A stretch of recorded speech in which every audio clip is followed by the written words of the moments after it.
Hi, hello all. Welcome back to my YouTube. I'm gonna give y'all robe life today because I had a late night last night and I really don't feel like getting dressed at all. If y'all can't tell, I've been in a hotel by my background in all my videos. And today's my last full day here, so I just wanted to wrap up my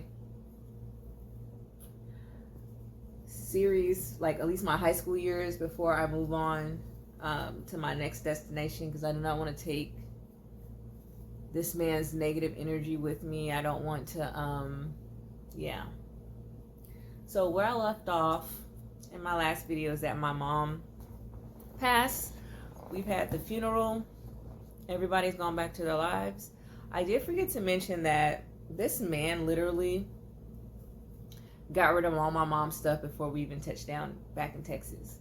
And I suspect he got rid of all her things, all her items before, like, while she was in the hospital, before she even passed. So he can have women at the house and do what he does, because he's always been a sexual deviant. So yeah, he got rid of everything of my mom's, her clothing, her personal items, everything. My mom used to write in journals. My mom used to write stories. We weren't able to keep any of those items. I would have loved to have my mom's journal still. I would have loved to have the stories that she used to write. Yeah, and then there was a blanket that my mom gave me. It had a mother horse on it and her baby horse. And that symbolized to me, like, our relationship. And that blanket was so sacred to me. Like, I boo-hoo cried when I found out that man threw away that blanket. And to this day, I will never forgive him for that. I still remember that, because that's the only thing I had left that were like, we didn't even have anything. Like, I barely have pictures of my mom. Like, I had nothing left of my mother's that she had personally because of this man. But then he wants to make people believe, like, he honored her so much. She was just such this angel, but he mistreated her, cheated on her their whole marriage. And then you threw away her items as soon as you can, just so you can have other women at the house. Like, he's just been a horrible person all my life. And there's nobody on this planet Earth that can tell me about honoring my father. I don't honor demons. Y'all want me to honor demons? Y'all can honor that demon. I ain't honoring demons. I know a demon when I see one. But yeah, after my mom passed, he went into a so-called depression after she passed. He locked himself in her room, because that's my mother's house. So anything is hers first to me. She will always be hers. She's the one that got the house rebuilt and redone. He locked himself in her room for about a year. And I can't tell you to this day if he got fired, if he got laid off, or he just quit. But he no longer had a job at Xerox because of his depression. I think it was his realization that you actually have to step up being a parent. And he was trying to figure out how to avoid that at all costs, which he did. He avoided it at all costs. He avoided any accountability, any responsibility. So he would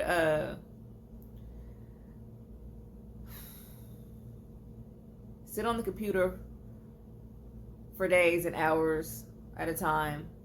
Like I told you, my dad has been a sexual deviant all my life. All that I know him, like, I've always found his corn stashes of magazines. I've always, like, this man had 2 full-size suitcases full. It was one full-size suitcase and then, like, a handbag of corn videos. Like, who needs that much corn? Who needs that much corn? Someone who is a sexual deviant.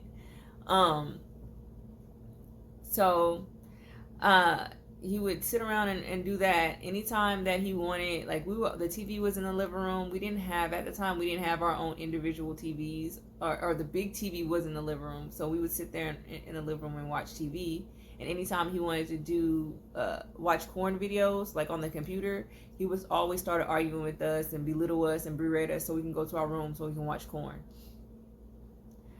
That's all he did. He watched corn and was in AOL chat rooms trying to catch women. as far as his job, he would do like odd jobs. Like I remember he was a substitute teacher for a while. That didn't work out because they made fun of him, and he's I told y'all he was Nigerian, so he always had an accent. They made fun of his accent, so I guess that hurt his little ego a little bit, so he couldn't be a substitute teacher, because you know kids be brutal. Shout out to them kids, whoever y'all are.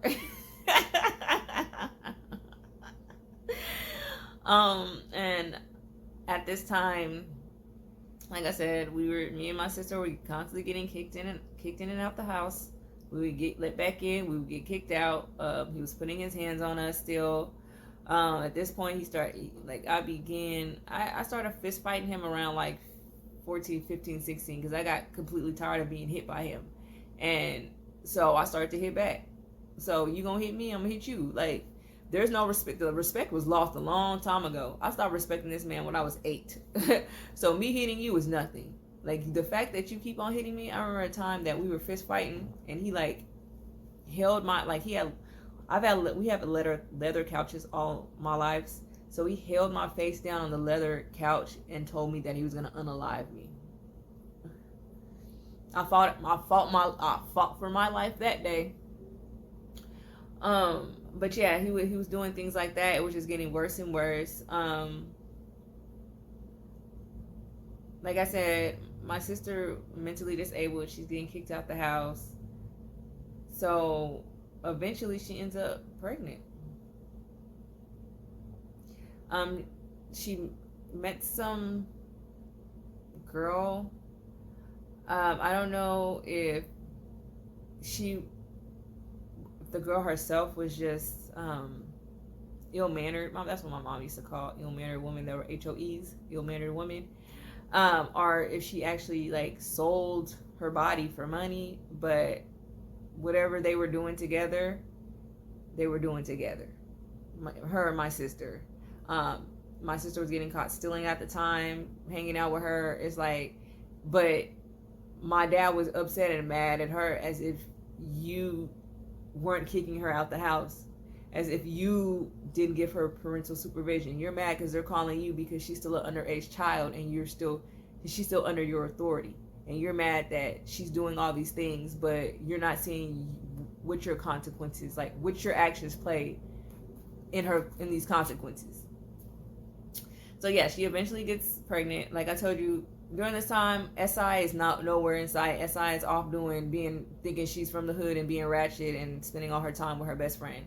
So she's not going to be mentioned much. She wasn't there. And then the times that that I do mention her is because she failed to do something that I asked her to do. But yeah, I think my sister had her baby by my sophomore year. I think so. But as soon as she had her baby, my dad took custody of my niece. He's considered the parent of my niece to this day. But my sister was still in charge of taking care of her, like giving her bottles, changing her diapers. And he would get so upset with her that she did not know how to make a bottle, that she did not know how to change a diaper. Got upset. He didn't know how to do these things himself, because like I said, my daddy has never done anything even close to parenting a day in his life. All he knew how to do was go to work, give my mom money to pay the bills or whatever. Never did anything close to parenting. So I'm hearing, like, this is like in the middle of the night when the baby's waking up and she's crying because she's hungry, because that's what babies do. He's yelling, upset that the baby's crying because she's not making the bottle fast enough, or the bottle's too high. And he's like coming, like, I didn't even have a baby, and I knew it was too much. It was too much. He was doing too much. But yeah, even when my sister was in the house, she tried to run away so many times. Like, I have caught her trying to run away so many times. Like, and leaving the baby behind, because she had no guardianship over the baby, so she couldn't take the baby with her. So yeah, there was times where things happen in our household. Like, I think it was one time my niece got burned. To this day, I don't know what happened. I can only tell you what my sister told me, that my niece, she was curling her hair, and my niece like pulled down the curling iron, and my niece still to this day has like this burn on her arm. So CPS, that's when my niece was in daycare. So CPS was called to the house to check it out and all this. Like, there's so many times I could have told, but we would have been all split up. There's so many times I could have told. So many times I could have told. So many times I should have told. But if y'all don't know anything about the child welfare services, you know that people with mental disabilities don't fare well in those environments. I was at the age of 14 and 15 researching stuff like, who can I call for help? Like, who could help us? My mom had a godmother for us, nowhere to be in sight. She didn't even show up to the funeral, I don't think.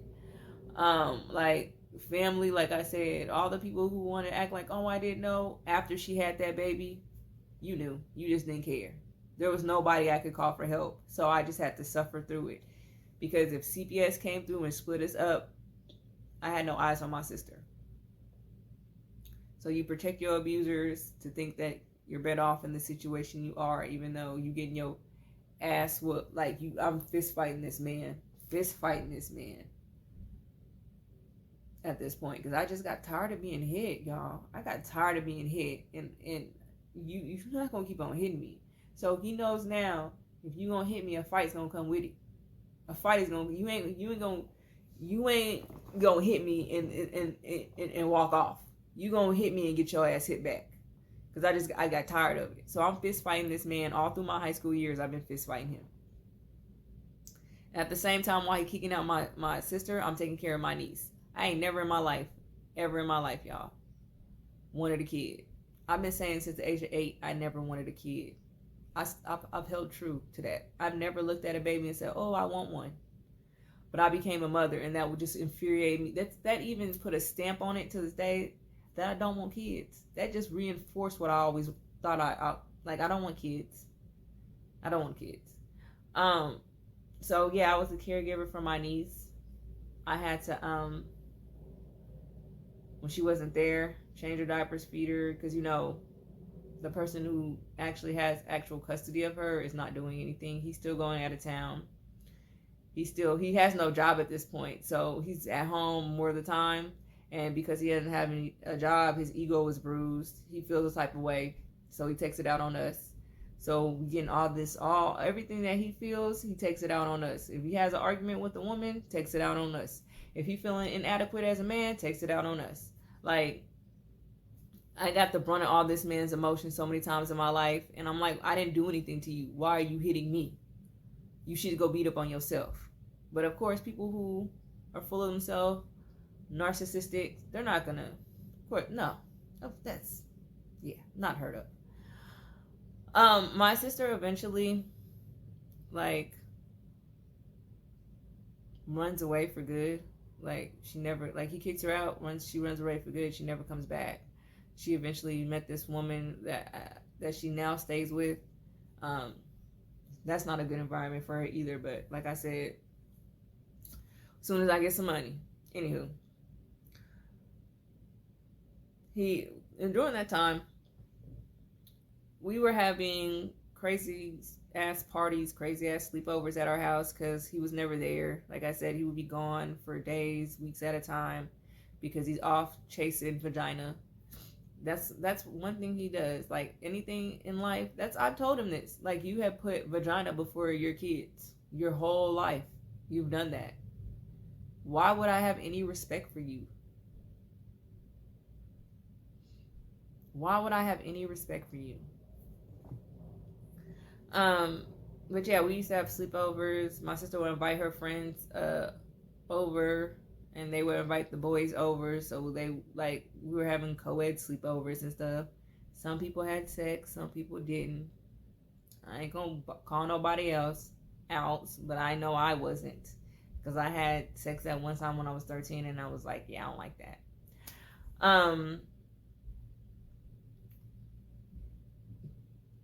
During that time, I was putting on a great face at school. You wouldn't have known I was getting abused. You wouldn't have known. You thought I was just happy-go-lucky. I'm the queen of the double life. I am the queen. I mastered that. I mastered that back in my teenage years. Queen of the double life. I remember this one time he was trying to hit me, and it was with this long stick. The stick was like really, really, really thick, and it had like a branch going off of it, another thick branch growing off of it, and he was chasing me outside in our front yard, trying to hit me with it. And I'm telling myself, if you let him hit you with this stick, he gonna fuck you up. So I'm running, like he's literally trying to chase me outside with the stick, and then he eventually hits me in the eye with this thick ass stick, and I get a black ass eye. And I believe this was either my sophomore year or my junior year. I wasn't able to take one of those like sophomore and junior year pictures for the yearbook because I had a black eye. The day that we had to take the pictures, I went to my teacher and I said, Miss, I can't take the yearbook picture. And she said, why? I was wearing big ass sunglasses at the time. I took off my sunglasses. I showed her my black eye. She sent me to the nurse. The nurse is asking me what happened. Like, she's trying to probe to make sure it's not child abuse or anything. And I'm blaming my sister AI, telling her, yeah, we were just outside playing. You know, she's mentally disabled. She didn't mean it. Made up a great story. They believed it. But I was covering for my abuser. That's what I've always done. I've always covered for him. I always pretended like I love him. Like, even though he was punching me down as much as possible. I've always done that. Yeah, CPS wouldn't have fared well for my family, especially my sister. So whatever I can do to still be able to keep eyes on her. Then to be a caregiver to a disabled mother all your life and to be a protector of a disabled sister. I never had a childhood. I never got to be a child. I never got to be a child.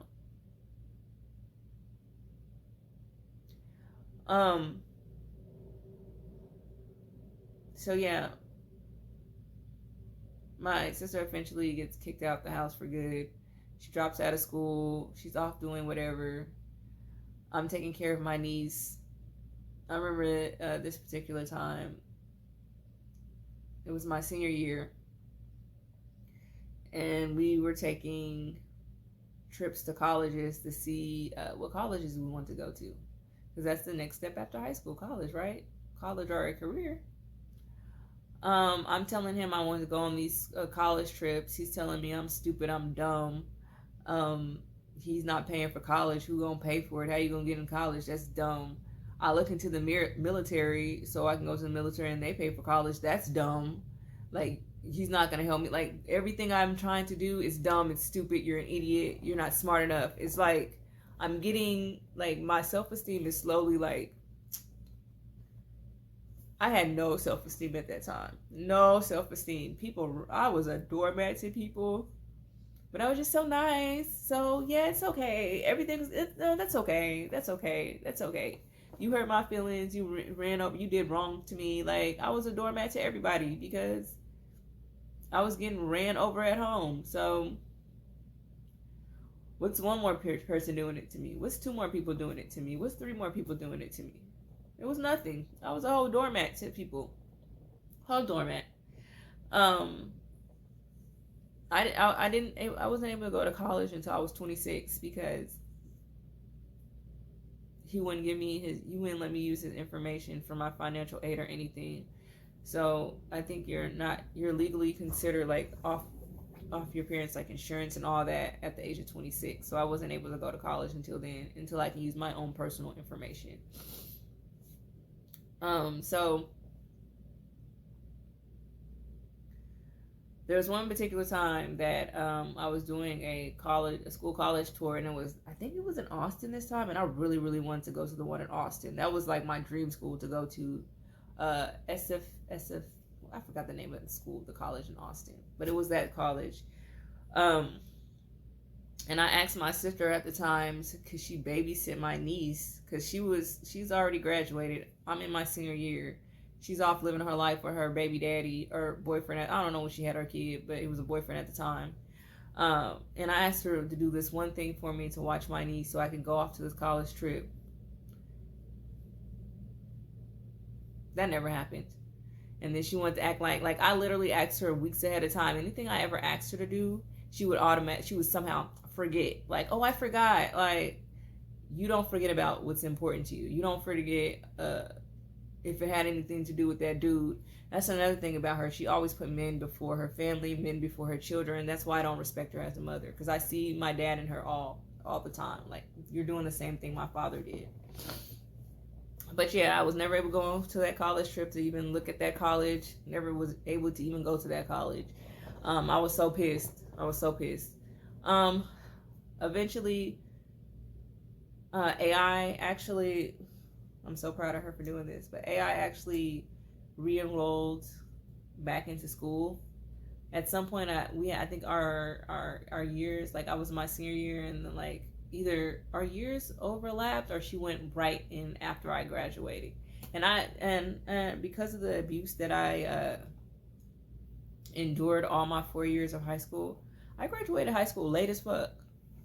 Late, not late. It was the same year. I graduated in 2007, but it was after everybody else graduated because I had to go to summer school and I had to make up a math class. I never felt like I was smart enough or good enough my whole high school career. When you've been told that you're dumb since the age of 13, you start believing it. You start believing that you're dumb. So I didn't even try.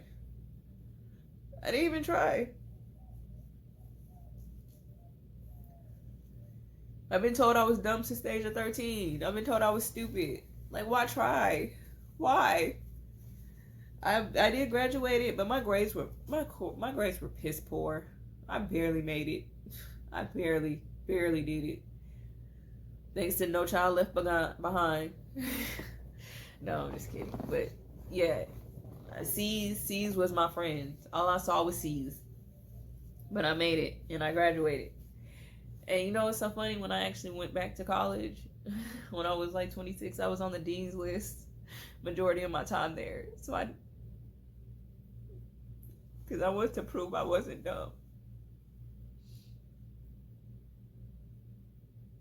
Dean's list. I got the letters. I can prove it. I've been on the Dean's list numerous times, straight A's. Because I'm not dumb. I'm not stupid.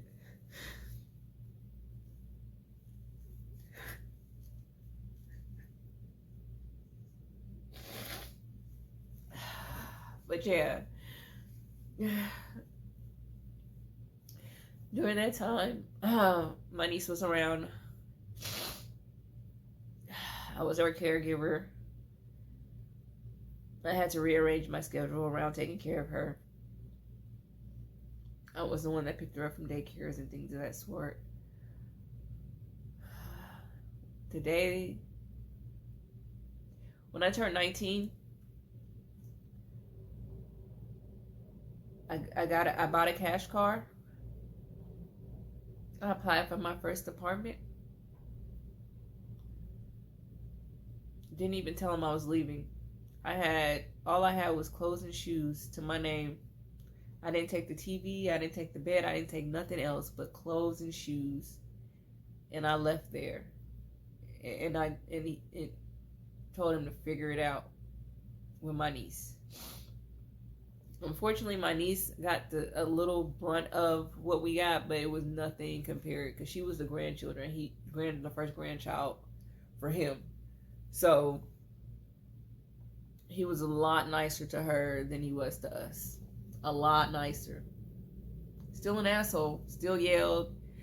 Still hit her in the back of the head with cereal boxes. She still suffered through being with people that would hit her. Because, you know, I told you he pays people to take care of his kids. He doesn't actually take care of his kids. But it was nothing. She didn't have to fist fight this man. She was always, my niece is almost like 6 foot now. Maybe she is 6 foot. Maybe she's 6'4".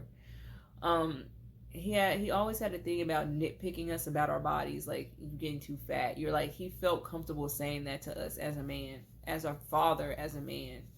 So she got a lot of that. Like I said, he's always made fun of people. He made fun of my sister and how she talks.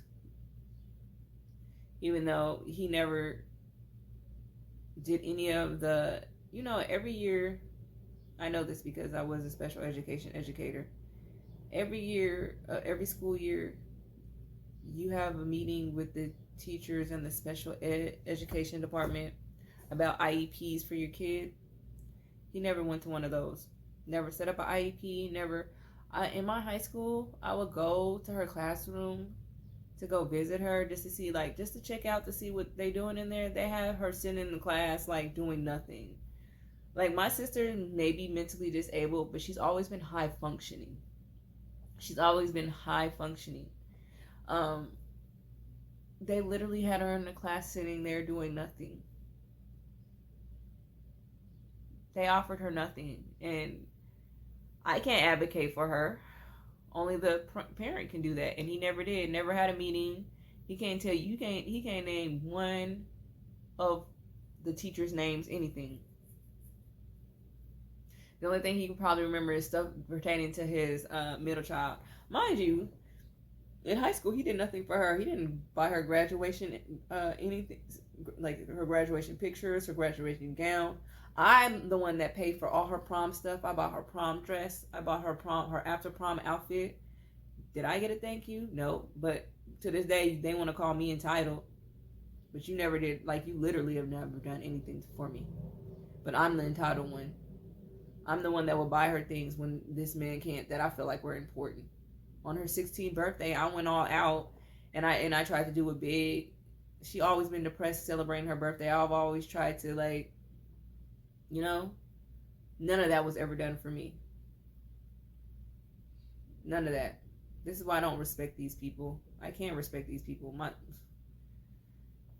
If I respect these people, then that's saying to me, to myself, that you allow the lowest of the lowest standards being met. You don't hold yourself in high regard at all. And after the childhood I went through, when I was 19, the day I moved out is the day I literally rebuilt myself from the bottom up. I rebuilt my self-confidence. Still angry. My anger got me in a lot of places like I said, I had no business being in. Anger got me in a lot of places I had no business being in. But one thing you can never touch is my self-confidence.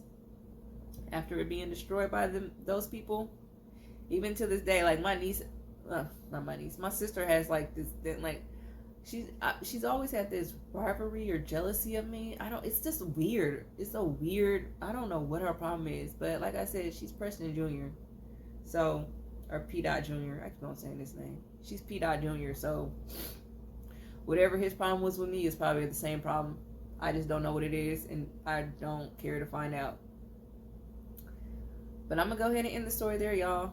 My next video is probably going to be about my 20s and who I allowed in my life and the effects of growing up in an abusive household and how I just let people just dog me out. My 20s was not good.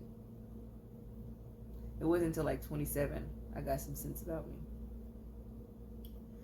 But yeah, please like, comment, and subscribe. And I really mean it, y'all, because y'all keep on watching my videos and y'all not liking them. Why y'all not liking them? Maybe my message ain't for you. That's cool though. My message ain't for everybody. See y'all in the next video. Bye.